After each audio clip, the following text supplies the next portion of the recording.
So, welcome back to Third Age Reforged and to another battle replay, and we're back on the old patch for this one once again for a map which I believe I have said is upcoming, because this is of course Bersergath, and it is worth saying we have seen this map several times before in the past, and we will not be seeing it throughout the entirety of 2023. I have decided I'm going to be removing it forcibly from the rotations of maps that I'm going to be recording, purely because we have seen it time and time again, and there is a fair few reasons for that. One is the fact that it is a very fun map to defend on. There's plenty of good positions that you can take up. Interestingly enough, the defenders rarely win on it, but it is still a fun map to defend on, because you can get dug into some good positions, and it is, you know, ultimately one of those classic layered sieges that you can really get your teeth into. Also, it was made in a time when cityscape maps in Reforged were not the most stable creations in the world, and for whatever reason, Bersergath was not really subject to the same problems in that regard as many of its peers were. And part of the reason, I think, is because the assets are a little bit more spaced out on Bersergath. The fact that the settlement is built into a cliff means that the entirety of the choke points weren't constructed essentially by the building, so stuff like fences and building assets were not used quite so liberally. That isn't a problem which really exists in Reforged anymore, but Bersergath's popularity in terms of matches that get played on it has endured throughout that time since. So it's not too surprising to see that Bersergath has been one of those maps which has cropped up again and again, shall we say. But this is going to be the last time that we see it for a good long while, because I think ultimately the new patch is getting closer and closer. By the time that this battle replay comes out, we may have gotten, you know, substantially closer to it, in fact, because I feel as though this is going to be very nearly December by the time this battle replay sees the light of day. And new things need to be added into the game, both for my own sanity and just for the fact that the game itself definitely does need a bit more in terms of new content, as does my channel.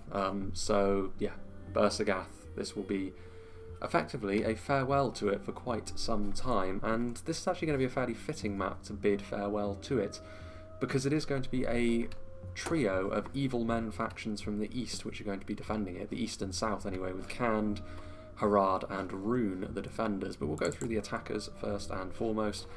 This rather large palm tree wilderness out here is very, very rarely seen as like the actual battleground. The attackers very often have to pass through the mountains before even cavalry deigns to come after them, but I think it's going to be a mostly evil affair.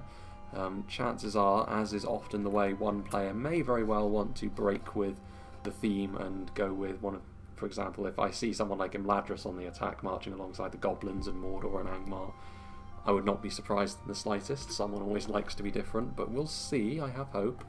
Eclipse 2500 of the Dark Cloud. This battle replay was given to me quite some time ago, not by Eclipse himself, but the players who were a part of this replay might be quite surprised to see such a delay on this one, but it is the fact that it is Bersergath, and I wanted to give at least a decent enough gap between the last time we saw it and now. Playing as the Orcs of the Misty Mountains, a settlement like this, numbers are very, very useful, because you're going to be taking a lot of losses, making your way through the settlements, and the Misty Mountains are very good at taking losses simply because their army is so large.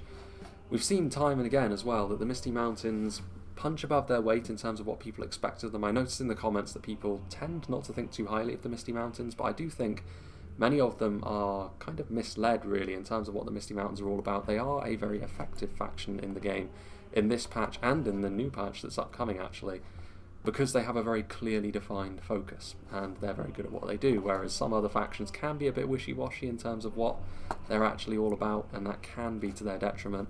Plenty of heavy goblin infantry on the front here is a very good example of that. Individually, very, very poor in terms of what they offer you as basic line infantry units. Yes, they have a shield, yes, they have some armour on, but individually they're going to find themselves very much outmatched by their opposition, and morale is always going to be a bit of an issue for the Misty Mountains, but the numbers are the key here, and if you can surround them with other units which make up for some of their deficiencies, you can be an unending tide of goblins. There's probably going to be quite a few hidden units. I mean, that is one of the things with this map as well, the fact that this forest does conceal much of the attacking armies. Heavy Goblin Spears represent actually a decent mainline unit for the Goblins, mainly because they have better defensive values than the Heavy Goblin Infantry in front of them, both in terms of their shields and in terms of the natural defensive abilities that Spearmen tend to have. But the armour piercing also means that they tend to actually do more damage against other infantry units in melee, so it's a win-win-win really for the heavy goblin spears. You can't bring only heavy goblin spears generally because of the red limit that is enforced, but that armor piercing will come in handy, maybe less so against the evil men they're facing off against here than they would do against the Western Kingdoms or the dwarves, for example. They're more natural enemies, but they will represent a decent core to their army. Speaking of which, White Uruk fearmongers, in terms of polearms, the Misty Mountains have to make do with halberdiers rather than access to any longer range pikes, but the White Uruks are actually a very fine unit of halberdiers indeed. They are expensive, especially for a unit from the Misty Mountains, but a nice core to your army to have, to be sure. A genuinely decent unit of line infantry as well. The Mountain Uruk Host are a equivalent to the Uruk High Infantry, which I think we'll be seeing in just a moment as well. I believe this is a unit which will be being moved over to Dol Guldur in the upcoming patch, so I don't know if the Misty Mountains will have access to this upper end unit of line infantry for too much longer. They do have other infantry units on this tier, but I don't think we're going to be seeing the Black Uruks today. But that is the other option here. But the Mountain Uruk Coast, a little bit more defensive, better armour, shielded, less damage focused though. A couple of units of Cave Trolls. Bersergath is going to be difficult for you to bludgeon your way through, because generally speaking the defenders have rather thick points of defence to have to try and bludgeon your way through, which makes for fewer opportunities for stuff like Great Shield Infantry and Cave Trolls. But if they do get committed at the right time, they can cause some havoc in behind enemy lines and make it a little bit more difficult for the defenders to use those archers, as they may very well want to. We've got the Blackback Mountain Berserkers, a very damaging unit of infantry indeed. They do have some shortcomings in terms of their defences, their armour. They can be cut down relatively quickly in comparison to other bodyguard tier units, but the damage is well worth it. They won't be able to hide because the general is in this unit, but it's going to be hard to hide on this kind of map anyway, once they leave the safety, the relative safety of the Palm Forest. And the Drake Broodlings, who can also be used as a sort of organic battering ram in the same way as the Cave Trolls can. They do need a little bit more of an opening than the Cave Trolls, because they can't carry themselves through a prepared line like the Cave Trolls tend to be able to. But if the Drake Broodlings do get going through a faltering front line, they are extremely difficult to stop. So that's something the defenders will have to be on the lookout for. Next up, Proxima Centauri playing as Isengard, so we have some Uruk High pikes. Unlike the Misty Mountains, they have got plenty of access to pikes, only the one unit, but the red limit is relatively generous for a unit of this quality. The armour does mitigate the standard weakness to arrows that pikemen tend to have, and they make for a fantastic anchor to the line as well. Hidden units here, which I believe will be Uruk High archers, based on the fact that stakes have been deployed. We'll have to wait and see. Interesting to see the Isengard Ballista. Normally this siege equipment is going to be very useful for the attackers in a siege, as we have seen several times in the past. Very recently we saw it on Lond Dea as well, albeit the defenders were overwhelmed in that battle. But I don't know, the angles of Bersergath will make the ballista a little bit more tricky to use, but if the defenders set up on a hill and expose themselves, as tempting as that may be, the ballista can certainly punish them for that sort of thing. Guards of Orthanc helping to defend the crew, so any sort of sallying out that cavalry does will have to look elsewhere for easy targets at the very least, if the Guards of Orthanc maintain their position with the crew. We have got the Trolls of the White Hand as well, a significantly more heavily armoured combat troll than the Cave Trolls. Maybe they are a little bit worse at pushing their way through lines rapidly, but they are actually going to be better at killing things, generally speaking. Uruk High pikemen once again, so the rest of the Isengard army still hidden in and amongst the palm trees. Moving on, we have Mordor, played by Arsal Ali. That's another name which we see every now and then again, another name that was ever-present really in some of the earlier days of the channel. Olag High, very similar to the Trolls of the White Hand, only slightly better I believe. I think the Mordor Trolls have got the slight edge over the Isengard ones in an overall sense. Temple Executioner's back here, which is going to be the Mordor General? No, not the Mordor General, actually, is it? The Nazgul... Oh no, yeah, he's hidden behind one of his men. So yes, the General's Bodyguard, the Temple Executioners, Heavy Swordsman, no armour upgrade for them, but not necessary really. They're still going to be a fantastic unit, and Heavy Swordsman going to be very, very useful against the evil men that Sauron is trying to squash the rebellion of here. The rest of the Mordor army is still hidden in and amongst the trees, but we can imagine plenty of morale on units. Mordor players do have a tendency to go for plenty of bodyguard units as well, attack or defence. We'll see if that ends up paying off. We have Angmar, played by Swadian Born, on their quest for butter, I'm sure. Angmar Marauders at the front, so a lower end unit of infantry to help pad out the numbers, very similar in their nature to the heavy goblin infantry, only you tend to notice their shortcomings slightly less because the rest of the Angmar army is maybe a little, well, certainly a lot more durable, both in terms of their mentality and their equipment and skill, than much of the Misty Mountains army, though Angmar, if they do go for that kind of build, will be a smaller army than the goblin host. Just in behind we do have the Witchers as well. Always a danger for defenders if the Witchers are on the loose. You need to constantly have a unit of archers basically scanning the horizon for them, and as soon as they get into position, try and rip them apart. Because all it really takes is one, certainly two volleys that connect well with defenders in a 5v3.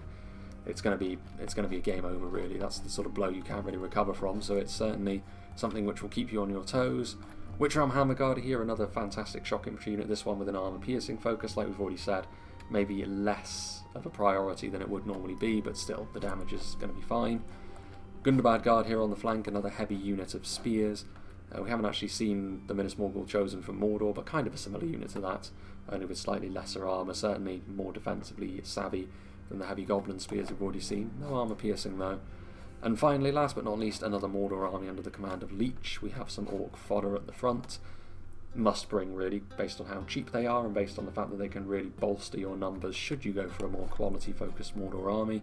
Though in this case we've got plenty of Morannon infantry, so a big army we're going to be seeing from Mordor by the looks of things. Some orc javelins just in behind as well. Out on the flank, the armour piercing Uruk captains with their swords and shields. Temple Guard with their armour piercing arrows as well, the Dunedain steel bows, alive and well but serving evil. The armour upgraded Temple Executioners with the Morannon halberds in and amongst them. And here are the heavy spears of Mordor with the Minas Morgul chosen, a very dependable heavy unit to have in your line. And Sauron's Will and Blackguard as well, so armour piercing shock troops and the Great Shield infantry, very capable of pushing their way through defensive lines. But like I said, Bersergath, not the most fertile ground for that sort of tactic. They're going to have to pick and choose their moments for such units carefully. Anyway, for the defenders, we have Joran playing as Harad, a fantastic armour-piercing source for the defenders, which is going to be useful against all of the attackers today, actually, to varying extents. But when I say that, certainly useful against Angmar and Isengard to a greater extent, but all of the Orc factions are going to be vulnerable to AP. The Black Serpents, so sallying out with cavalry is something that could happen. The Black Serpents make for a really strong shock cavalry unit, actually. They're very fast.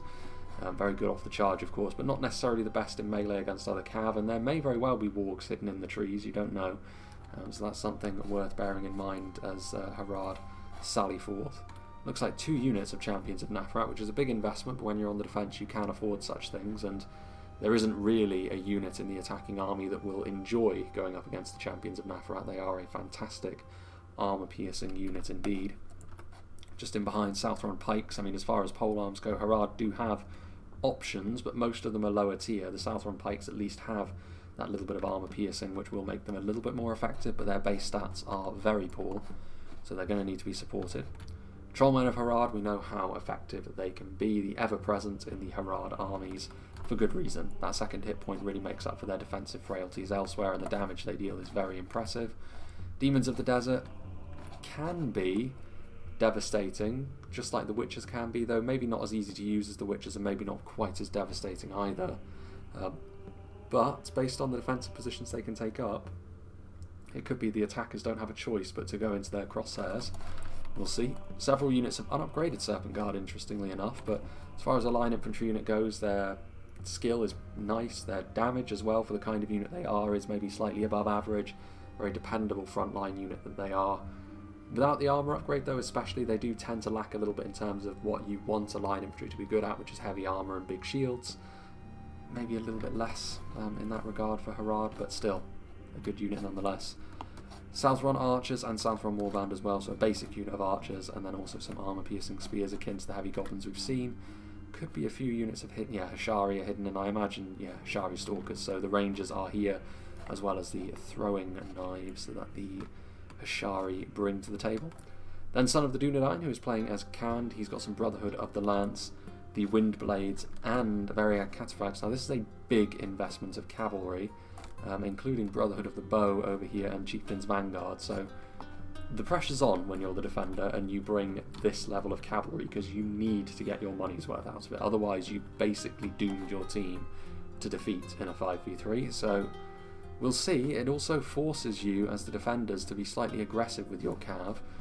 I believe Rhun have brought some cav as well, so along with the Black Serpents, this is a fairly scary cav force. If the attackers have no sort of offensive cavalry of their own, then it could be a good move. We'll have to wait and see.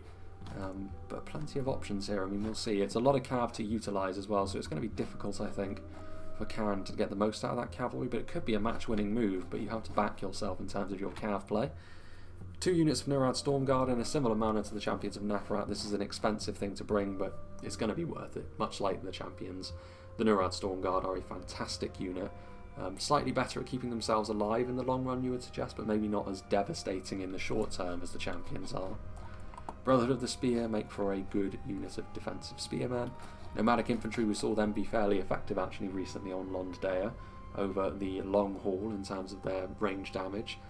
They are built to be a hybrid unit in melee as well, though it tends to be that these heavy archers that then become sword and shield units in melee, they don't really keep pace with much of the actual melee infantry units of the game. It's another one of those balance aspects that maybe needs a looking at with the upcoming patch. There are a few exceptions like the Veterans of Osgiliath, but they're a step up really from the Nomadic Infantry in every respect.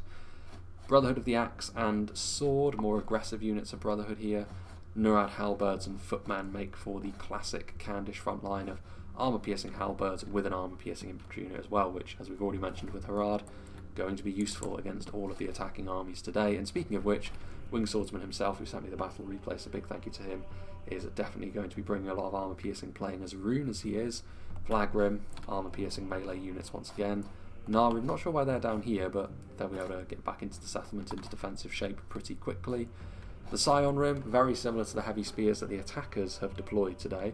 Not quite on the same level as the Brotherhood of the Spear, I believe, but close enough. And you can bring more of them as Rhun than you can as KHANS with the equivalent unit.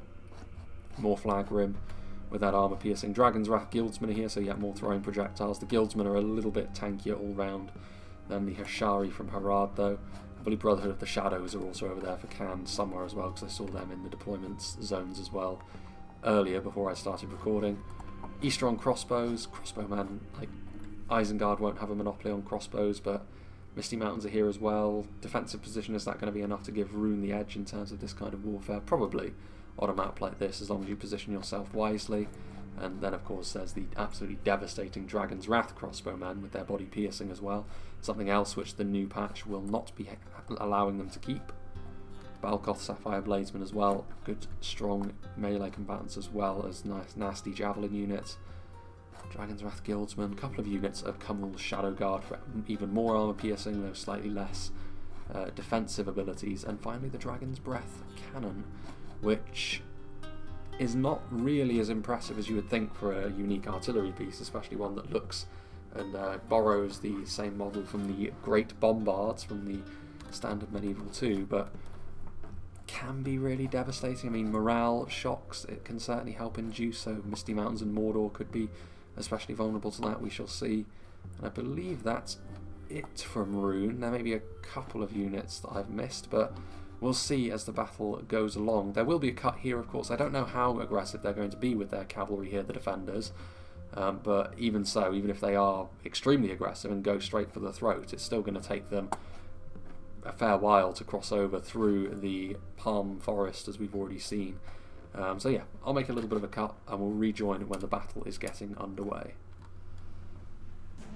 Well, here we go then. I just managed to catch this in time as the Orcs of the Misty Mountains lurch forward with their Drake Broodlings, and it's rather interesting that the Hashari are just exposed out here.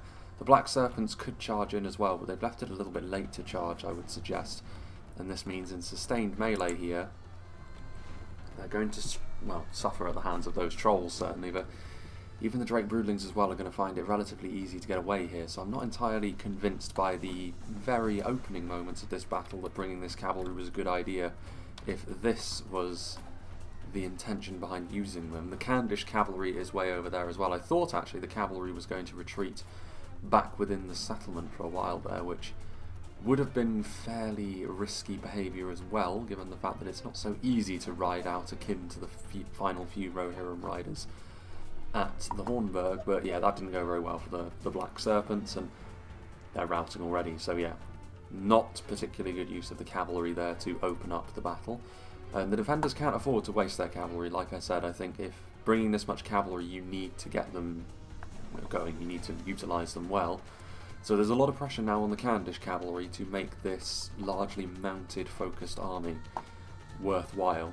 And I think you can see Son of the Dunedain is not fancying getting into combat with some of these initial ranks from the Mordor army over here, and then of course there's the Misty Mountains over there, so maybe losing his bottle a little bit upon seeing the demise of the Black Serpents. The Brotherhood of the Shadows over here, along with the Hashari, we did see them throw some throwing knife volleys into the Drake Broodlings and the Snow Trolls, but not very many kills inflicted, a bit of damage done perhaps. So later on, when they have to get involved once again, they may fall a little bit more quickly, but throwing knife units are a bit of a weird one in this patch of the game, I must say. They're not as effective as you would like them to be, and their very clear weaknesses at range are also a bit of a problem. As Mordor start moving forward as well. We're just going to stay here on ×6 speed, given the fact that the battle is technically underway. I mean, the cavalry didn't do a great deal, but we may as well remain for the time being. This is a good little snippet of what I'm actually cutting out usually. ×6 speed and zooming through the battle as people shuffle themselves around a bit. We see over here the Hashari getting into place again. I mean, I highly doubt this is going to result in some actual conflict. Hashari moving back behind the defensive line of the Halberds, and that, I believe, will be where Eclipse abandons his pursuit with his low-end units. Although, having said that, we do have the Javelins, the Snaga Skirmishers, and again, this is one of those situations where, for some reason, the polearm unit is very slightly poking out in front of the line infantry unit. When it comes to Javelins, it doesn't make a great deal of difference, to be honest, the shields, but you've got to be careful when crafting your front lines. The line infantry unit has to be sticking out just in front so the shields are coming into effect. The Nurad footmen moving forward to prevent any further Javelin shenanigans from hitting that front line. And the Goblin infantry will block the advance of the Nurad footmen, though of course the Khandish infantry will have an easy time killing off the most basic of goblins. Some more help coming in from the Hashari as well. Windblades again. The cavalry, now that it's in the settlement, they are going to have to use them. Like Theoden, Aragorn and the few riders that remained, especially seeing as now there's spears in the way. Really is no escape anymore, so it's a risk that it can be very, very useful for the defenders. If the attackers are on their last legs by the time the late game comes around and you have that cavalry and they can get out into the open field, it's pretty much a death sentence to the attackers. But getting to that point, given that so much of the money you've spent is now bound up in those units, and you're going to have a weaker front line because of it, is, I would say, unlikely. But we'll see. Mountain Orc Berserkers moving forward, they're a bit more of a serious unit. A locked morale unit for the Misty Mountains as well, but the armour piercing will come into effect against these Nurads. The real problem, I think, for the Misty Mountains will actually be the Hashari in melee. The Hashari will be very, very effective at dealing with the goblins, but also at dealing with the very lightly armoured Mountain Orc Berserkers, and the armour piercing in return will not be all that useful against the assassins from the south. So they'll start carving into the side of this army, but there's plenty more where that came from a Misty Mountains perspective, with heavy goblin spears ready to move in, Snaga Skirmishers and Morannon archers here trying to skirmish from afar. Getting that damage done. Southron Warband on the way forward, helping to shore things up as well. Again, a little bit of extra armour piercing, which isn't really all that useful, to be honest, in this situation, but as soon as the heavier goblins come forward, it will be. And just having more manpower on the front line will keep the enemy at arm's length. Already we're settling into what is very likely to be the lion's share of this battle on Bersergath, if we're being honest. That choke point there and this one over here is where a lot of the business gets done, and then we generally see the fight through the settlement as the attackers start to build momentum. We'll see if it is a textbook example to sign off this map with. But anyway, Sion Rim still guarding this route forward. The rest of the Mordor army and the Angmar army taking their sweet time getting over here though. And given the fact that the other front line is already in combat, then there should be a little bit more urgency. There is only 2 choke points, and it's not the end of the world if the attack is a little bit disjointed, because ultimately it's going to be the same sort of thing regardless of how it plays out over here. But yeah, in come the cave trolls and the Drake Broodlings are trying to batter their way through. Maybe a little bit of impatience, but that can be a good thing when you're playing as the Orcish factions, just to try and bludgeon your way through. This will at the very least make a real mess of the organised nature of this front line, but I really don't think that the Drake Broodlings and the Cave Trolls are actually going to make their way through here. The Nurads will be able to inflict a decent amount of damage here on the Cave Trolls as they try to lay down their damage. And then elsewhere, Southrons, ooh. What's going on? Ah, the Dragon's Breath. And that, unsurprisingly, as it thuds into the front line, they're having to bend their shots a little bit. Friendly fire will be forthcoming, but a lot of the lowlier goblin units are going to flee, which is going to take away from the numbers on this front line. Arrows continue to follow after them as well, so it wasn't the worst idea, honestly, because this front line was starting to bend under the pressure that the drakes and the trolls were able to inflict upon it. But that time is at its end now, and the Dragon's Breath, the angle is not ideal from a runic perspective, but getting the job done there. The cavalry sort of giving a love tap to the front line again, not really being all that effective. And now we have the first example of a melee engagement over here. The Orc fodder that were patrolling the front line to prevent any cavalry sally outs in alongside some Morannon infantry. Even together, they're not going to do too much damage against the very heavy Scion ring. This is kind of an incidental engagement for the moment, but I'm sure it will build as time goes on, and the stakes will get higher over here as well. We do have their crossbows. Again, the angle is not great for the crossbows here, but still. Flagrim, a few Candish elements as well. Haven't seen a great deal of the Haradrim infantry so far. Only a unit of Warband have made their presence felt. Further over here, another unit of Nurad footmen moving in after the damage they did take before the Dragon's Breath and archers started to break the mentality of the goblins. So having to send in another of those clear projectiles we saw from up on the hill, and here they are.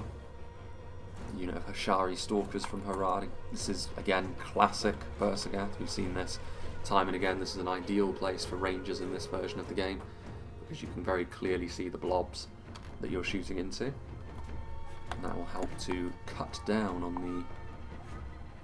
the numbers and manpower that the Misty Mountains have at their disposal. We've got some Isengard units making their way to the front line now as well, some Uruk-hai pikemen, to counteract perhaps the Southron pikemen from Harad that are now acting as the defensive anchor to this line, with the halberds mostly having suffered at the hands of that last push as well. Southron pikemen's low stats, however, may prove to be a bit of a problem here. You can see that so far, though, their formation is holding, but they could really do with the backup of those Nurad footmen. But with the pikes also coming in here, those Hashari launching the odd volley or two in here once again. Very deadly indeed. This will be. Heavy goblin spears on the way forward, more goblin infantry. Looks like that goblin infantry is the one that returned from routing, so I doubt they'll actually last too long in melee. Southron's really taking up the mantle of this defence now. They need to be careful, because another push like the one we saw previously will see this defence sort of smashed to splinters, really, in double quick time. Pikes trying to reorganise themselves, but yeah, plenty of reinforcements, as you would expect. And over here, Flagrim joining the Scion Rim on the front line. Still nothing too significant happening over here. There's no ranged projectiles being flung back and forth between the two sides, although there are Nazgul in here, so they're trying to sneakily carve their way through all of these Easterlings, bring them to heel for Sauron's cause. The armour piercing from those flag rim will make quick work of the Moran on infantry. The Nazgul being in and amongst here, though, does complicate matters for Rhun a little bit. What's on earth? Yeah, the Dragon's Wrath crossbowmen trying to bank their shots. I mean, they would carve through the Nazgul, I suppose, but you can't really get a decent shot with the crossbows here, and even if you did, the projectiles, because they're body piercing, would carry through and probably demolish part of your own line as well, which is not the sort of thing you can afford as the defenders. Even if it's to kill off Nazgul, you need to be a little bit more savvy than that.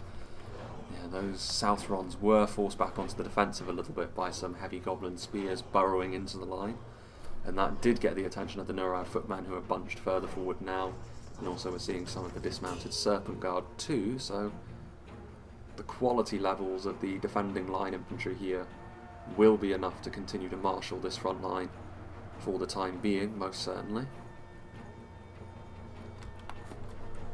Further back, Goblin infantry routing once again, just regular arrows being sent into the fight now. Mordor also over here with some orc fodder, so mixing and matching a little bit the attackers with their strengths, which is good to see. Some of the worst examples of organisation, both attacking and defending, often comes about as a result of people getting tunnel vision, really, for one particular engagement in a siege battle like this, to the exclusion of all else, and just having your forces spread across multiple fronts effectively prevents that from happening. Flag rim over here. Rhun's starting to struggle a little bit, actually, now with the Nazgul being joined on the front line by some Minas Morgul's Chosen, the equal of the Scion Rim when all things are even in terms of numbers, but the Scion Rim have already taken a good deal of damage. Rhun trying to do a little bit of damage with their ranged units now. You can see where the Nazgul were in the middle of the line is where they have most quickly devastated the Easterling defence.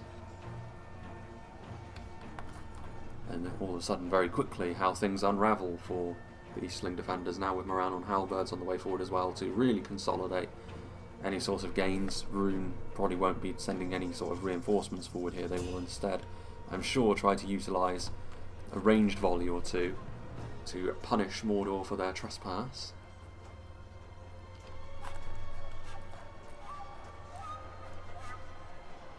And the Dragon's Wrath Guildsmen are in position, so we've already seen throwing knives used by the Brotherhood of the Shadow and the Hashari Shadows. The Guildsmen here fall into that vein as well. The Guildsmen, I think, are probably the best of those units, though, with their melee stats and their slightly better armour values all round, making them a little tougher than their companions from further south. Good couple of volleys there. Plenty of arrows coming in as well to try and whittle down the attack as it moves forward. I'm not sure why the Dragon's Wrath Guildsmen were committed into melee alone, though, because it's not going to end too well for them. The melee defence is good, but given the overwhelming nature of what the attackers can produce here, I'm not so sure. Eastron crossbows will be trying to do their thing, and crossbow bolts are exactly what you want when you're talking about Minas Morgul Chosen and Guardians of Khan Dûm. The big shield and armour values both units have will be rendered significantly less effective from a crossbow bolt. And with some flag rim also moving forward to reinforce the front line now. Plenty of armour piercing for Mordor and Angmar to be concerned about. There will still be the odd Nazgul in here, I'm sure. Very easy to lose track of them when they get lost in the crowd. It's not ideal angles for the crossbows, but they are still hitting with most of these projectiles, and that should still be sufficient enough to do the business. Yeah, those Dragon's Wrath Guildsmen still in decent enough shape, and with the back of the flag rim and with the continuing damage from those crossbows, things are not as bad as they could have been. I was worried they would just be sent into the meat grinder for no good reason, but that is not the case, in fact. Cavalry moving backwards. What's the cavalry trying to do here? Again, worrying signs, I would say, given the fact that the momentum is slowly shifting in favour of the attackers over here. The trolls are here, but still trying to commit forward very high-end units like the Nurad Storm Guard. Very, very lucky there that they didn't go through the back of their own Storm Guard, but hitting centre mass of this infantry would be enough to maybe rout off a few, so maybe it's understandable. Blackguard at Barad-dûr, we've seen this happen, of course, when Orcish factions in particular gain the momentum in an attacking situation like this. things can go awry for the defenders very, very quickly, and they're scrambling a little bit here. They either need to commit forward a very substantial defence, or not at all and retreat. The halfway house approach, which they seem to have been trying to get away with over here, has failed spectacularly, with the Nurad Stormguard now being cut down.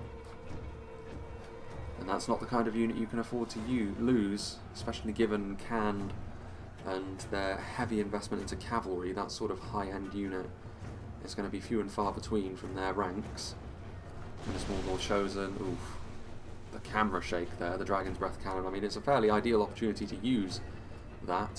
37 Goblin Infantry running, the heavy Goblin Infantry also leaving. That was a big rout. A lot of these units were actually already depleted, so it's not as if a single unit has decided to flee with immediate effect. But still, nasty that. They have managed to stop the momentum of the attackers here. The Blackguard of Barad-dûr have routed, and the presence on the front line of the Trollmen as well, but you can see how ineffectual this cavalry has been so far.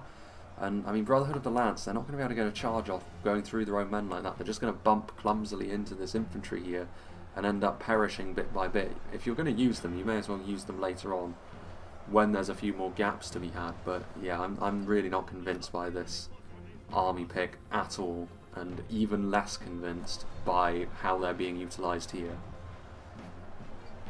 All the good work that artillery has done is all well and good, but like I said, if the defenders are to be victorious here, I think they're going to need to use their cavalry far better than this. So they're going to need to get that out of there. The Trollmen, though, picking up the slack with the dismounted Serpent Guard in and amongst them as well. There are a few Khandish units on foot here as well. The Brotherhood of the Sword will be a very difficult foe indeed, especially for the basic goblins to try and tangle with in melee. Javelins coming from the attacking side, more arrows coming from the defending side as well, perhaps trying to target down those White Uruk fearmongers at the heart of this attack. A few clear projectiles coming down from on high as well, signifying those body-piercing rounds. So still it's going to be a very bloody affair for the attackers, but the attackers kind of are always going to know that on this map. They have nothing to be afraid of really with the reserves that they have at their disposal. Meanwhile, the sack over here has started to fall apart really. The crossbows, not an ideal angle for them, but they definitely have had a pretty big impact. It's not as if the Eastlings have gotten away with this scot-free though. There are plenty of corpses clad in the golden scale armour on the floor now. The only thing that remains is the Carmel's Shadow Guard, but their armour piercing will do the business. 5 Nazgûl still remain, showcasing their survivability given the kind of engagement that this has been thus far. Minas Morgul chosen as well. Set up very nicely to be the bedrock of another renewed assault, but reinforcements are a little bit far away. The attackers, I know that the crossbows are there, but again, I feel as though going all in for the attackers would be a good idea here, because I really don't think Rhun would react quickly enough, given the rather scattered nature of some of their crossbows back here, and much of these are projectile units. If you were to move forward very, very quickly, I feel as though you could quickly expose the defence, and I mean, this unit of Shadow Guard is going to get overwhelmed now that another unit of Morannon infantry has arrived to meet them in combat. A few more swings of those halberds that they wield akin to axes will result in a few more kills, but this is also where the lower melee defense of a shock infantry unit like this is going to hurt them in the long run. Orc Javelins on the way forward as well. Depleted unit of them, but can still play their part. What's going on here? It's a big rout, that, from the Misty Mountains. The Rangers from on high. The armour piercing of Harad in melee. The Dragon's Breath Cannon has also definitely been playing its part here. Once again, this cavalry is really not doing anything. It's not dying quickly, which is one thing to be thankful for, but they really aren't. I mean, I suppose maybe morale-wise they could affect the fight by sort of trying to burrow through from the front like this, but that's going to hurt them in the long run. I mean, the very cataphracts will be able to put up with that kind of damage a little bit better, but I mean, when spears are present, and for the most part, it's very likely that pikes are going to be present as well. I'm amazed actually that some of those Stormguard are still alive, given the punishment they must have taken, even though there's only 9 of them remaining. We've seen battles decided by finer margins than that in the past, so they still have their part to play. Would come the Uruk-hai infantry.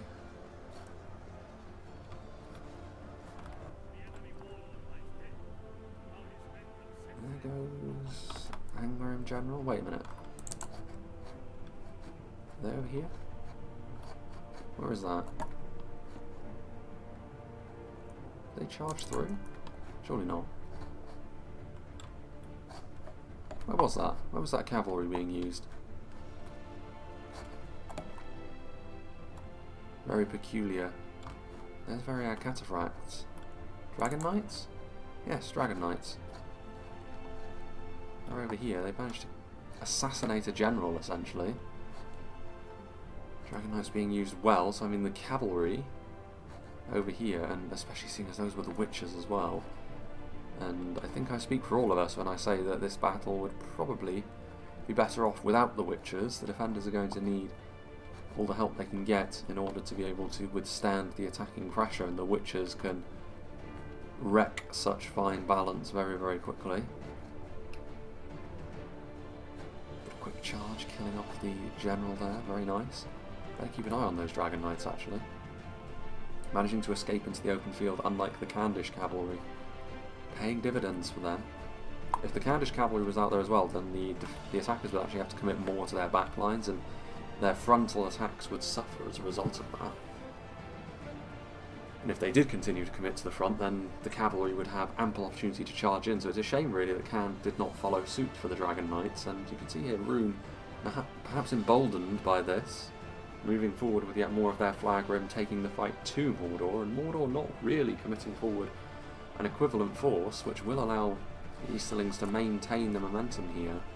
Rhun on infantry going to be no match in a sustained fight for the flag rim.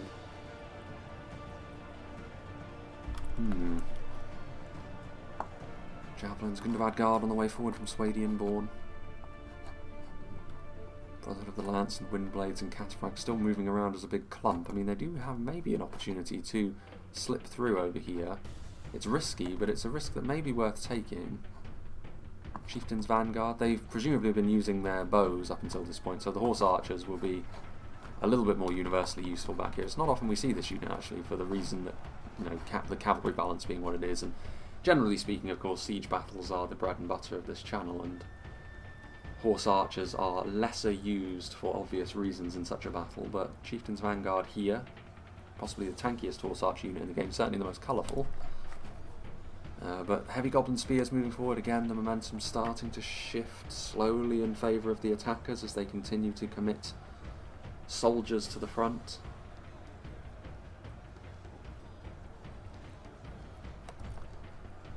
Trollman of Harad defeat seems certain, the South Run starting to rout, so what will the defenders do now? And get a few volleys with the Hashari off as the lines break, but that's just going to be more of an incidental thing, I think. Are they going to use another volley from the Dragon's Breath? What do they have to reorganise another defensive line? Because they will need to do so quickly as the attackers start to surge forwards. The Hashari will run, taking a few hits in the back as they do so. There's still those Stormguard alive. Still 6 of them remain. Still arrows continue to do damage to the attackers as they move forward. Uruk-hai infantry, the first ones to move. The Hashari will be backed up by a unit of dismounted Serpent Guard. Serpent Guard and Uruk-hai infantry are very similar in terms of what level of quality they have, though I have said before that I do prefer the Uruk-hai infantry for their better armour, shield values and all of those sorts of things that line infantry units you kind of want them to have. But in terms of pure melee, Serpent Guard may indeed have the edge here. But the Uruk-hai infantry, this isn't a fight happening in a vacuum. Plenty more units being committed forward in support. It's not the cleanest advance, but they still have plenty of support they can give. That Isengard ballista menacingly still there.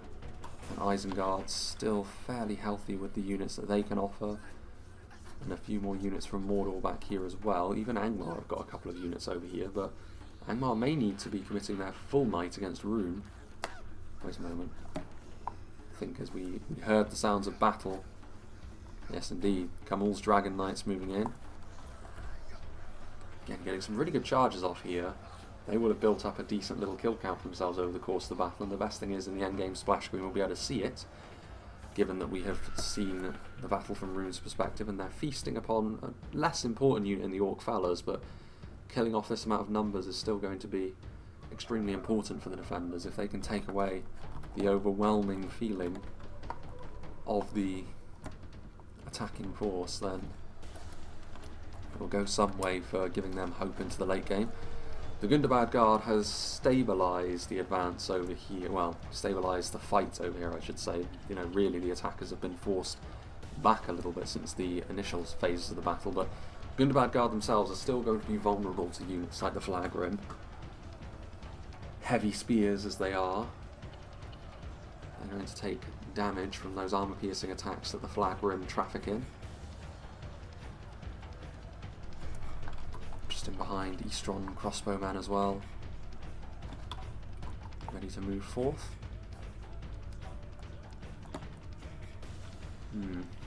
Reinforcements still here, that cavalry can still be deployed at a moment's notice as well.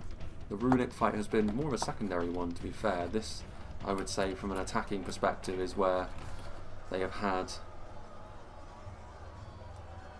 better success. It looks as though Hashari Stalkers are in there, so out of ammunition now, out of ammunition rangers on a defensive line like this with their melee defense can actually be surprisingly useful at just being in the way. They're not going to do a huge amount of damage, it must be said, but they don't necessarily need to. Looking further afield, Goblin Band, Heavy Goblin Spears shaken a little bit.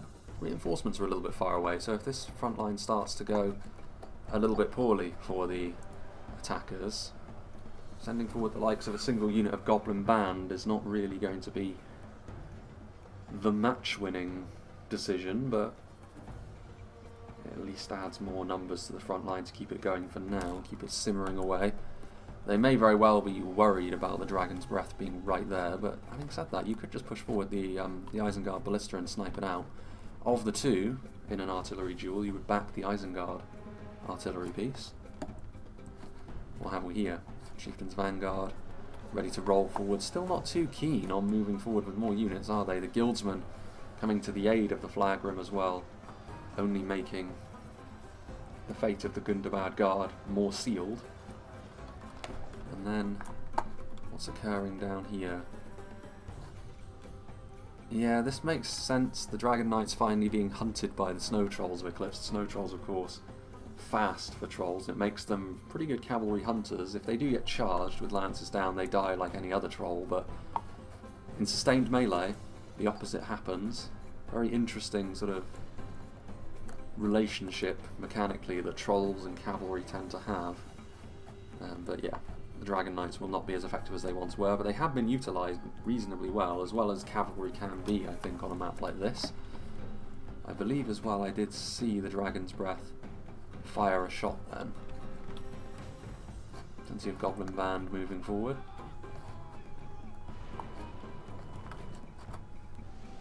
And of course those projectiles do have a tendency to bounce. I mean, none of these units that are being committed forward are hugely impressive in terms of quality, but that's a lot of them, and that's a lot of them that are also routing immediately without ever wielding a blade in anger against an enemy unit. Exactly the sort of thing the defenders will be wanting to see far more of. Arrows still forthcoming as well. Not quite as spectacular, but they'll be getting the job done over a longer period of time as well. Another nice hit there. Again, very low end units, but lots of them, and lots of them perishing as well. And given the fact that it's going to be very difficult to retreat your artillery from here, you kind of need to use it in this engagement anyway. Especially if, at a drop of a hat, Isengard could decide to move forward with their ballista and end this charade anyway, so you may as well try and get as much value out of it as you possibly can, while you can. I'm actually quite surprised that this front line is holding as well as it is. I mean, the Serpent Guard are the only somewhat bulky unit, though Shari a little bit more lightweight. But it does go to show perhaps the quality of the attacking units that have been committed, trying to get away with maybe short-changing this. There's a few heavier units in the Minas Morgul Chosen and the Uruk-hai Infantry, but maybe not in the kind of numbers that would make this an overwhelming affair. The rest of the units all Dunlending Clansmen and Goblin Band and Goblin Infantry. And now with the units, well, the Dragon's Breath out of ammunition, the crew themselves are pretty effective in melee as well though, so they're going to be lending their blades to this defence. Dragon's Breath has been good for wrecking the morale so far. Well, was good for wrecking the morale.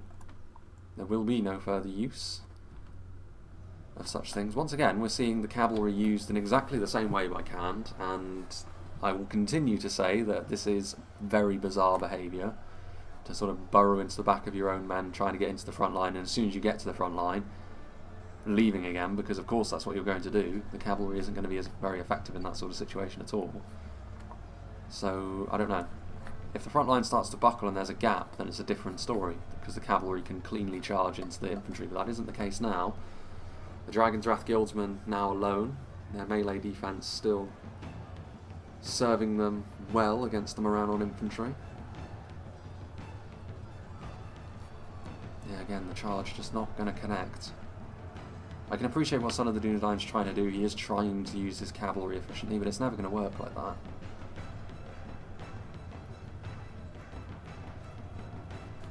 And if anything, you may be actually causing holes and gaps in this defensive line of your allies. More Morannon infantry moving forward. None of these units are anti-cavalry at the very least. So that's something. The Morannon infantry won't do damage to these riders as quickly as the attackers may like. Forward come the Wind Blades, trying to do their thing. Though the cavalry's time on the front line is surely up now that some halberds have arrived. They will have to retreat, try again another day. Or will they? I don't know about this. This could be the worst decision yet as they charge in. I mean, this is mostly orcs at this point, so maybe the charges will be a bit more effective, but I really wouldn't recommend doing this any further. The defenders' chances of victory are still somewhat bound up in these very expensive units, so throwing them into halberds is not the way forward, I fear.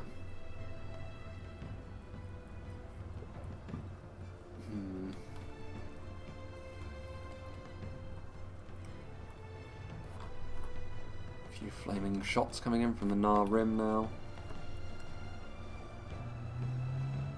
Still taking damage over here, the attackers. They haven't really been able to gain even sporadic footholds like they've done on the other side, but the other side's attack has slowed significantly. But without the Dragon's Breath, I feel as though we may start to see more of an aggressive push, with the lower end units now starting to leave the area. Orc Maulers, they're going to die pretty quickly if they try to burrow their way into this defence, given their melee defence values, but the mass of this attack now could prove to be a bit dicey for the defenders. But the Champions of Nafarat being on the front line now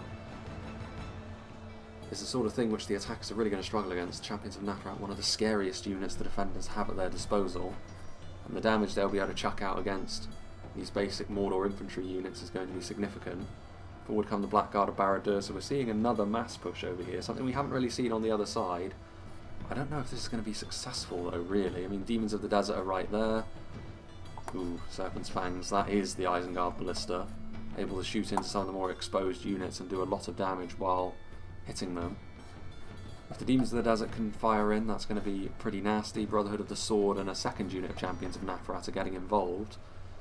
Which means I do think this attack will unravel without the addition of some of the high quality units from Isengard, for example, moving forward to help solidify these gains. But the problem is, if their reinforcements are too far away, they're never going to make it in time. You can see it has unravelled for the attackers that. A bit more communication needed between them, I think, so that they had a higher quality force ready to go. And there's no real excuse to not have the higher quality force ready. The Dragon's Breath is the main thing that would be preventing that. or the Rangers, both of which have already used up all their ammunition over on this side of the battle, so you're relatively safe. You're going to get hit by regular archers maybe, but that is far less of a concern. Demons of the Desert when you get close, sure. But with the Blackguard pushing through, the idea would be that the gaps appear so that you could maybe get to the Demons of the Desert in melee. That isn't going to be the case anymore though, because that mass push ended in failure. It does happen. Mass pushes are a risk, and as we've seen here, it may end up really coming back to haunt the attackers there, given that that side of the battle was where they were doing well earlier on. It does look as though they're starting to lose a bit of steam over there. The original site of the first engagement that happened over here is now once again occupied, so the attackers at least have got the defenders back within the settlement somewhat. Again, the cavalry, I'm so confused. I'm so confused by the use of the cavalry. Even if you could get around the side and use them at this point, rather than this clumsy bumping that's been going on. If the defenders do go on to win this battle, it will be in spite of such behaviour, not because of it. Orc archers getting into place.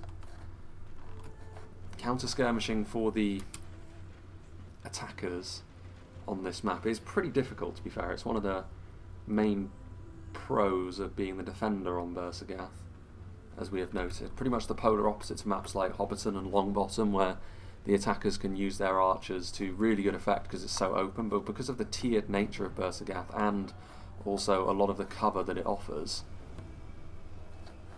throughout the entire map as well with how it's structured, there's no real way for the attackers to get into a position where their archers are going to be in an advantageous place.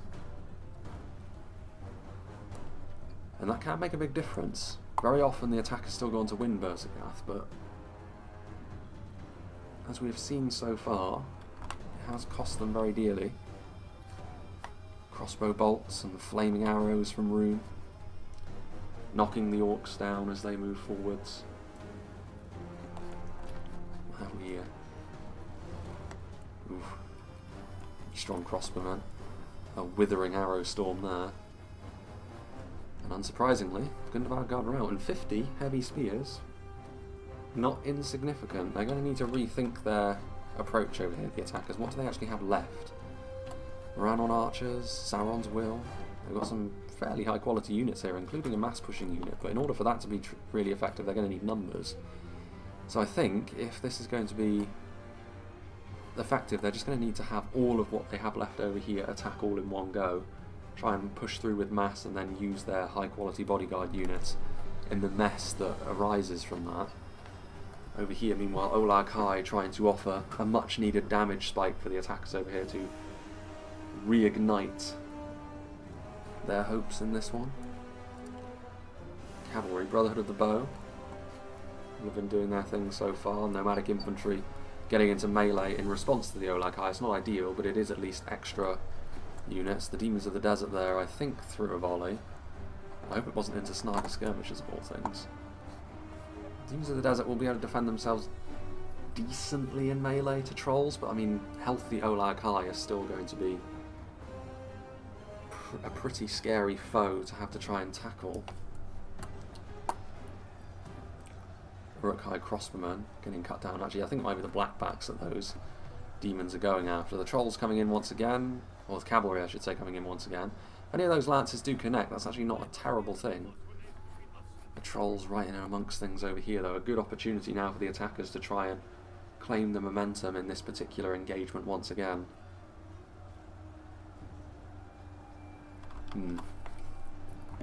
Serpent's Fangs leaving the area. Variag Cataphracts backing up perhaps for another charge. And some Brotherhood of the Axe from KHANS as well. They will be exactly the answer to the Olag High and the few remaining snow trolls over here as well. Large armour piercing damage values. Nomadic infantry do actually bring down a troll there. Much needed mass on the front line for the defenders here. Once again the cavalry comes in and bumps in primarily to their own units. It's a good thing there's no friendly fire off a cavalry charge, isn't there? It's such a bizarre thing to behold in this battle. It's been constant as well. Uruk-hai infantry and goblin band reinforcing this front line. The numbers very much in favour of the attackers over here now.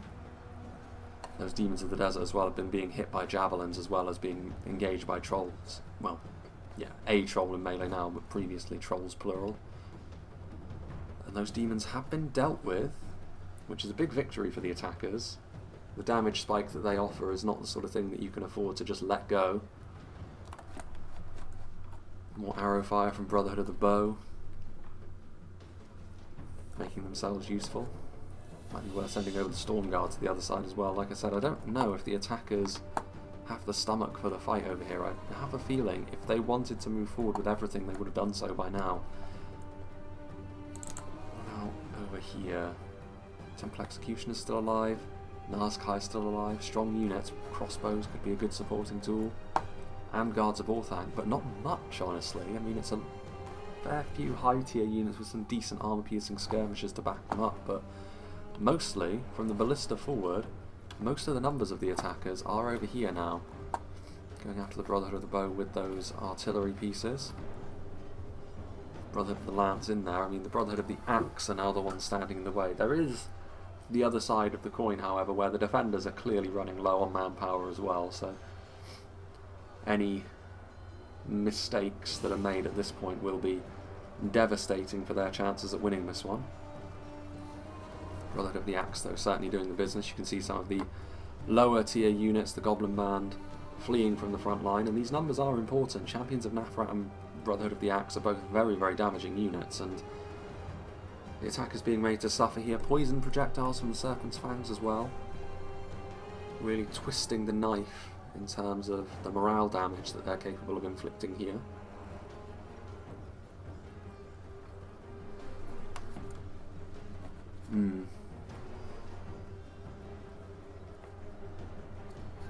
Defeat seems certain. Only a military genius could win this battle.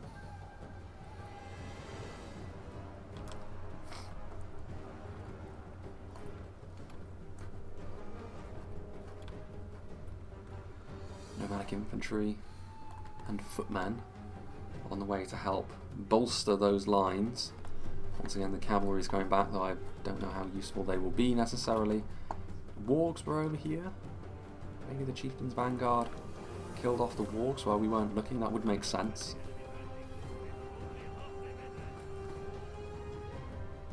Temple Guard trying to use their armour-piercing projectiles on what, I wonder?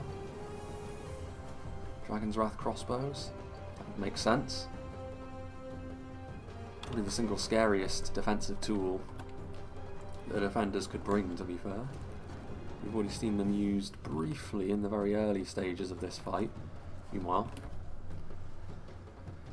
the battle continues. 30 Orc Archers not going to be enough for the attackers to claim the momentum here. The Nomadic Infantry arrive to help back up the Brotherhood of the Axe, and that will keep this defensive line alive just that little bit longer. The Nurad Footmen, over 130 of them as well, so that's a significant reinforcing unit there.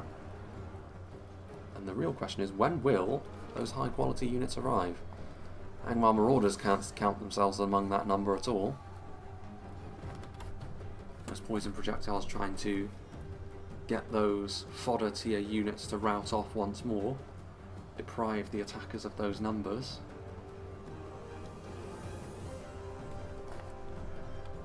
Over here, Uruk-hai pikemen bullying the Champions of Nafrat back a little bit. The shape of the engagement is not ideal. There are berserkers in here as well. 27 Uruk-hai berserkers.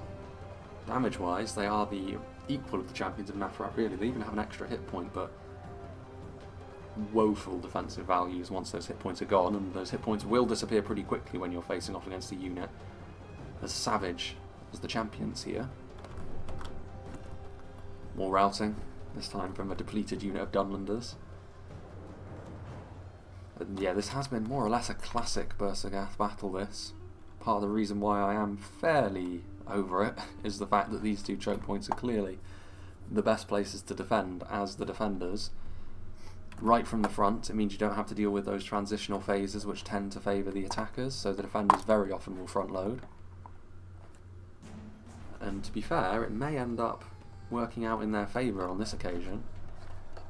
Still a troll left, although I think the armour-piercing damage from those Nurad footmen should be enough to bring him down in short order. As we enter the final 10,000 frames, near enough. Having a look at the percentages, 11% the defenders are winning by, but of course the attackers will almost certainly close that gap just a little bit, if not reverse the battle entirely, as we enter the decisive moments. Plenty of arrows still moving in. Based on the angle of the sun today, as we move into later autumn, I have noticed that I should probably reposition my screen a little bit, because there is a bit of glare, so it is actually a little bit difficult to see where the arrows are going. Everything else is fine, but the arrows in Med 2 do have a tendency to blend in somewhat, and there's a bit of glare. Off go the Angmar Marauders and Orc Archers again, still these low quality units, not serving the attackers as well as they would like.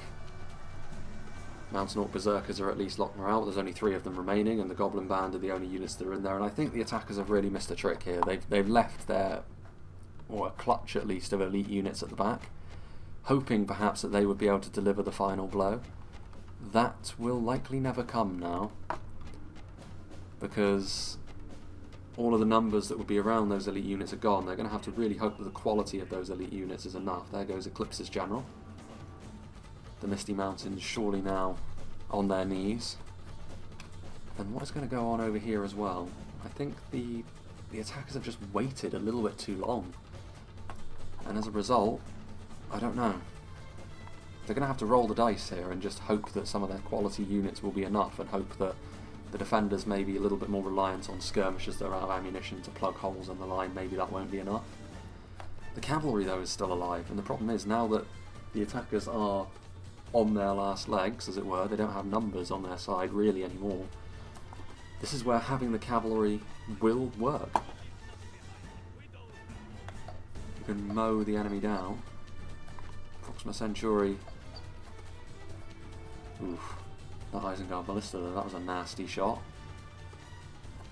Guards of Orthanc here, getting hit by the occasional Serpent's Fang, but multiple HP, very heavy armour as well, so they're not really going to take much in the way of losses, but I do like the fact that these Nurad footmen are trying to engage in such a way that if the Isengard Ballista were to try and hit them in the back, it would carry through the projectile into the Guards of Orthanc, thereby preventing Isengard really from supporting their spears with their artillery, unless they want to risk that sort of friendly fire. But the cavalry now, this is where KHANS cavalry really can earn its keep. The gaps have appeared, hunting down the Isengard Ballista now, and taking away this artillery would be another huge victory for the defenders.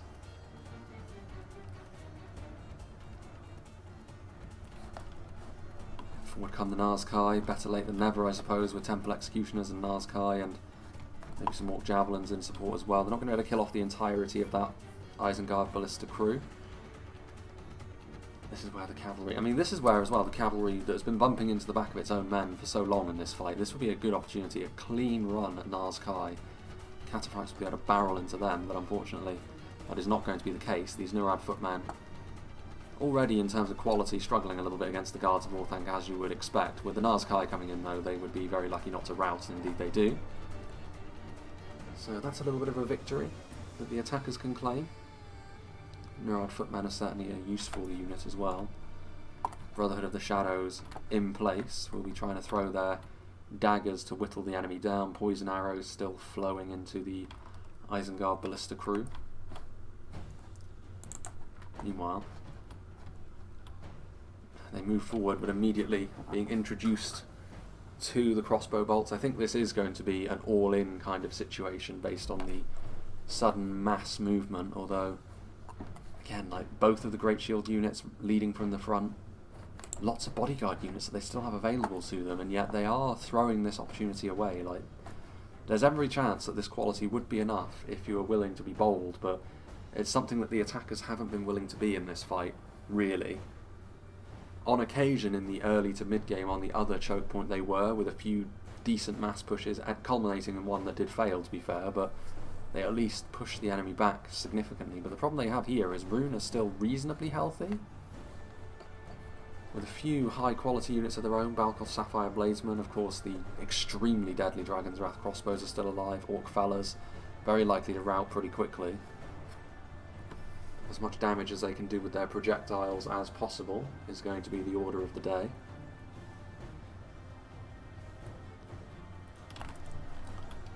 Uruk Captain's getting in here, so we'll see if this quality is enough to give the defenders pause. It will definitely be enough to bring the percentages closer, if nothing else. And again, this is where being reliant on skirmishes that are out of ammunition to provide the numbers to your front line may very well end up being a bad situation for them. But those Dragon's Wrath crossbows going after the Temple Executioners, a very good choice of target. Will give the Balakov Sapphire Bladesmen the leg up they need, but Rhun are going to have to go all in here, really. Some of the lower tier units already routing. Exactly what they need to be seeing. The Isengard Ballista firing in once again. Moran on archers trying to do their thing. Temple Executioners and Nazkai forcing them back, though. The Guards of Orthanc are here, but there's a decent number of units over here, including the Storm Guard, so I think over here the attackers will ultimately end up losing, albeit they will be able to provide one last spit in the eye. There goes the Isengard General. Yeah, the Guards of Orthanc break, which, considering the kind of foe they're up against, is not surprising. KHANS have got enough here, though, to see their team over the line just across the field in general, I think. I don't think Harad or Rhun, however, are going to have much left. Over here as well, we saw Rhun setting up a decent defence. If they do end up being outright victorious over here, Rhun, it will be courtesy of their Dragon's Wrath crossbowmen more so than their might in melee. You can see how thick the runic line is, but so much of it out of ammo archers and crossbows, which will be buying time only, really. Any kills they get must be seen as a bonus. The Shadow Guard and the Sapphire Bladesmen at the very least will be able to do a little bit better, but the Sapphire Bladesmen have the unfortunate task of having to deal with the Temple Executioners, which are the strongest units the attackers still have over here in pure melee terms. Still a few Orc Javelins, still a few Orc Archers.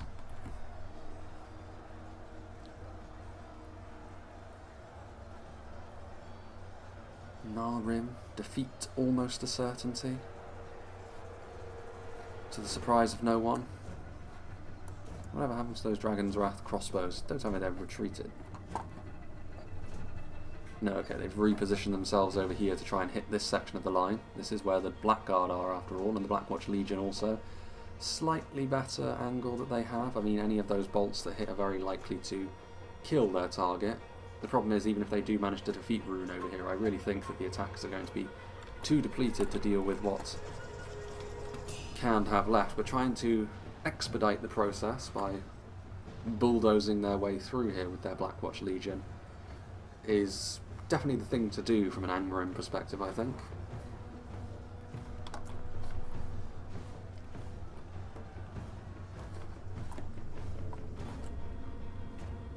What about over yonder?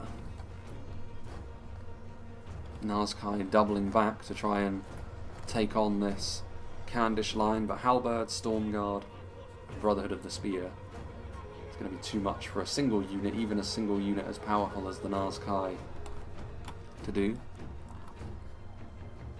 Temple Executioners. 19 Serpent's Fangs and 45 Brotherhood of the Shadow taking on 18 Temple Executioners. There's throwing daggers still being used. There's some Southron Archers which can just be used as fodder in melee, surely, to help overwhelm the Temple Executioners. We'll see. Yeah, and over there we can see Variad Cataphracts, so they're doing exactly the right thing. They've been hunting down the remnants of units over here. So the Khandish Cavalry, in the end, has proven to be a sound investment. It's been a weird path that the Cavalry of Son of the Dunedain has decided to take, but they have done the business here, and they'll be able to clatter into the back of the Nazkai here to surely bring about their demise. Lances down. Not the fastest charge, but that will be enough to finish them off, and then KHANS can go to the aid of Rhun, and surely it will result in a defender's victory here. A rare enough thing on this map, and generally in a 5v3 lately, It's been difficult for the defenders to gain victories, but here they are nonetheless with a good one. It is worth saying that this replay is fairly old, like I said, but this is one that I wanted to give a little bit more time to breathe because of the map.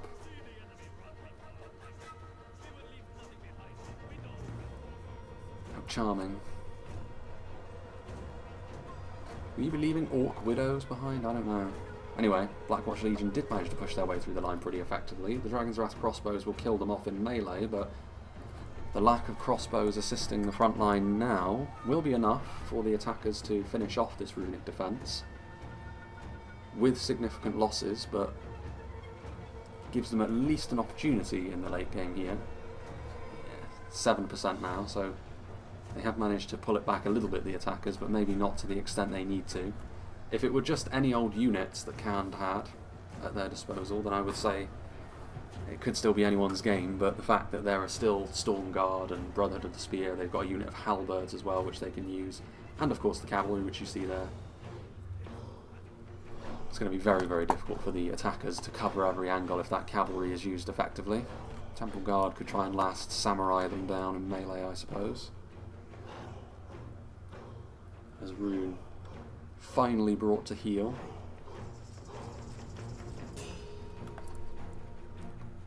Windblades. What have we going on over here? KHANS on their way back across now. 8 Temple Executioners remain, cavalry and Serpent's Fangs and all of that stuff. A few Haradrim as well. Still that one unit of South Rhun archers, so Harad and Rhun very much either completely depleted, soon to be gone, so it will have to be the nomads from the Far East that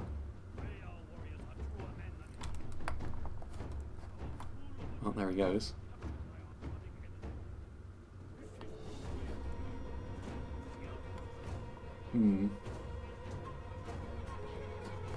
Intriguing. Well, there goes Arsal's general as well. Chieftain's Vanguard still making a nuisance of themselves in the backline here. Should be able to kill off those Orc fellas. Going up to ×2 speed, because really it's just a case of when the Candice troops arrive. Blackguard actually not all that damaged. I mean, 38. Less damage than you would have maybe expected. Blackguard of Barad-dûr. Temple Guard as well. Can need to not just stand there. They're going to get shot by the Temple Guard. And I don't really know what KHANS are doing here either by cowering with their Storm Guard behind it. If they throw this away, KHANS, it will be the biggest throw I've seen, honestly. They've got the cavalry that they can use. They really, really need to be getting that Storm Guard into the front line. You can't afford to be trying to cheap out here of all times. If you're going to be saving your elite units for the end game, this is the end game. Use them, for God's sake. There's nothing that bugs me more than players trying to save their elite units for a time that will never come. He does get them in there eventually, though, seeing the error of his own ways almost immediately.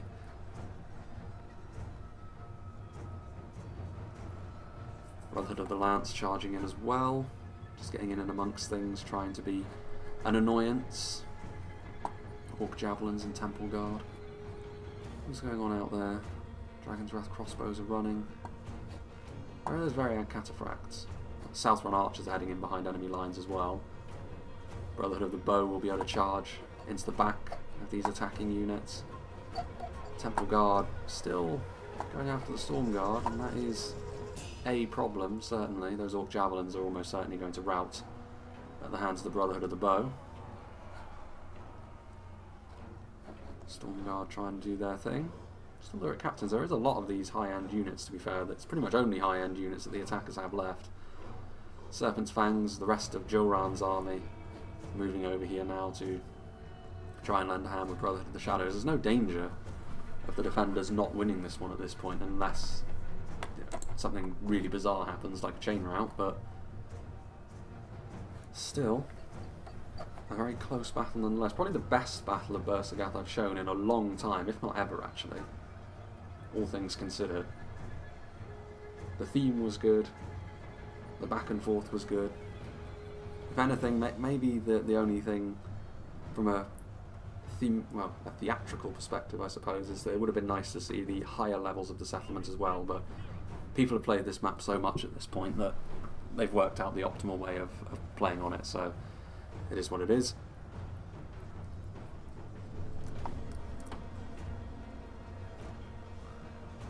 The Bros of the Lance. Brotherhood of the Shadow is coming in to assist the Storm Guard, and that will finally bring about the demise of the Temple Guard, I'm sure. In come the Serpent's Fangs, Southron Archers just sort of waiting there. Or at Captain's Rousing, so that's going to be the end.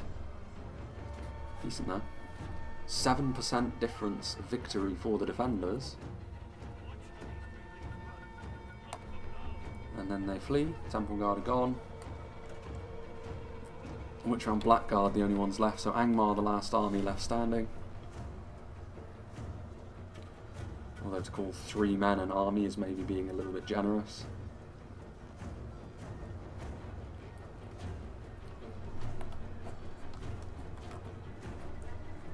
Clump of cavalry that still lives. Some shadow bows as well from winged swordsmen still live as well, without ammunition, which is not surprising. They would have been using their ammunition on the front line throughout the entirety of the battle, but there it is. And there we go.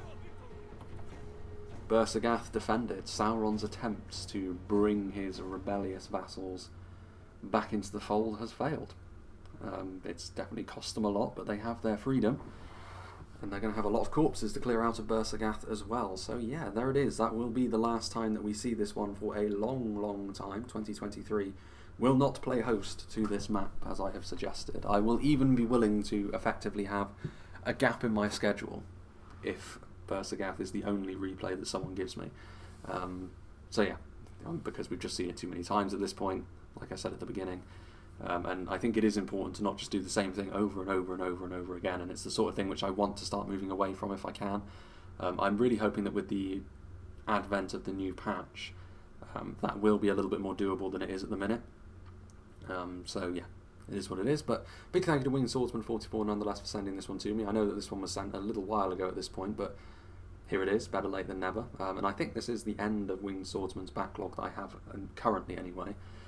Because it is worth saying, just to maybe date this one based on channel messages that I'm going to leave, this will be the last replay that I'm doing before I take another trip away for work, which may very well last 3 weeks again. It depends, it's very changeable, it could last anywhere from 1 to 3 weeks. But nonetheless, this is the last replay that I'm doing for the time being. There will be no gaps in the schedule though, because I'm way ahead of schedule at this point. A little over a month I have in the chamber, so nothing is really going to change there. It'll just take me a little longer perhaps to respond to stuff in the comments. Having a look at the actual battle itself here though, yeah, having a look at the kill counts, one of the Mordor armies doing quite well, Isengard performing pretty well in melee under the circumstances.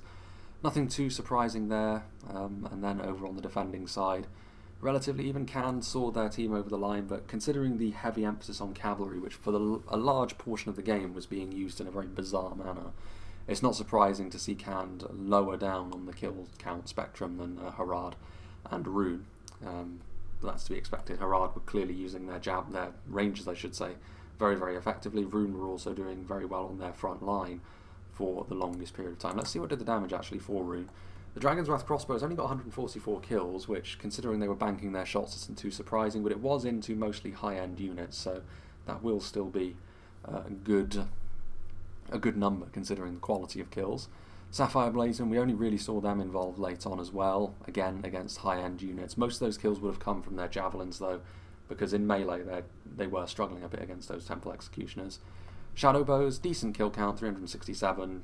To be fair, with a unit of rangers on a map like this for the defenders, you'd often expect a bit more, but that's acceptable. It's definitely passable. One of the units of Flagrim, one of the only ones to not break 100 kills. And a few more of the melee units doing the same. The Dragon's Breath actually was extremely effective on this one. It's in an ideal situation for it though, because you've got that long street that can be utilised. A lot of it was on lower end units, but that's actually a good thing I think, because it was far easier to rout those, and it ended up really costing the attackers. They were trying to push forward with their lower end units first and use numbers, and the Dragon's Breath was one of the main ways in which the defenders were able to punish them for that. Dragon Knights with only 90 kills, but still, they were definitely a real menace, and they killed the Witchers as well, let's not forget. With the Witchers, this battle could very, very easily have turned on its head, so it was a very important assassination that, and then also padding out their kill count a little further with those Orc fellas that we saw before the Snow Trolls hunted them down. So there we have it. Big thank you to Winged Swordsman once again for being such a big supporter of the channel this year, and big thanks to all the players as well for being a part of this battle replay. As for what's coming out next, I don't know. As I've already mentioned in this endgame splash screen, I will be going away for work, and by the time I come back I may well have been sent other things. For example, any more that has been sent to me with regards to the new patch will take priority, so that may very well be the very next replay that we see out if I have been given one on the new patch during my time away. If not, I still have a few rather chaotic free-for-alls from the Womb Raider that he sent me, so at least one of those will be out in the next week or so, I think.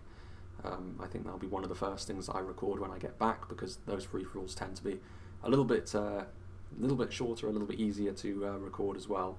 And after a long trip away for work, that will be just the thing that I want to do to get back into the swing of things. So that's fairly likely, I think. It's decently likely that we'll see another new patch preview on maybe another one of the updated maps, as well as one of those free-for-alls from the Womb Raider, which will probably see us to the end of November. And then we'll be getting into December, of course, where hopefully that live stream channel update, I will finally have the information, everything I need to be as concise as possible with regards to what's going to be happening throughout the entirety of next year. And other than that, it's a little bit more difficult to predict what's going to be happening other than that, but there's always going to be content to do, so I wouldn't worry too much about that. So yeah, I hope you enjoyed this, and I hope you'll join me for whatever is next.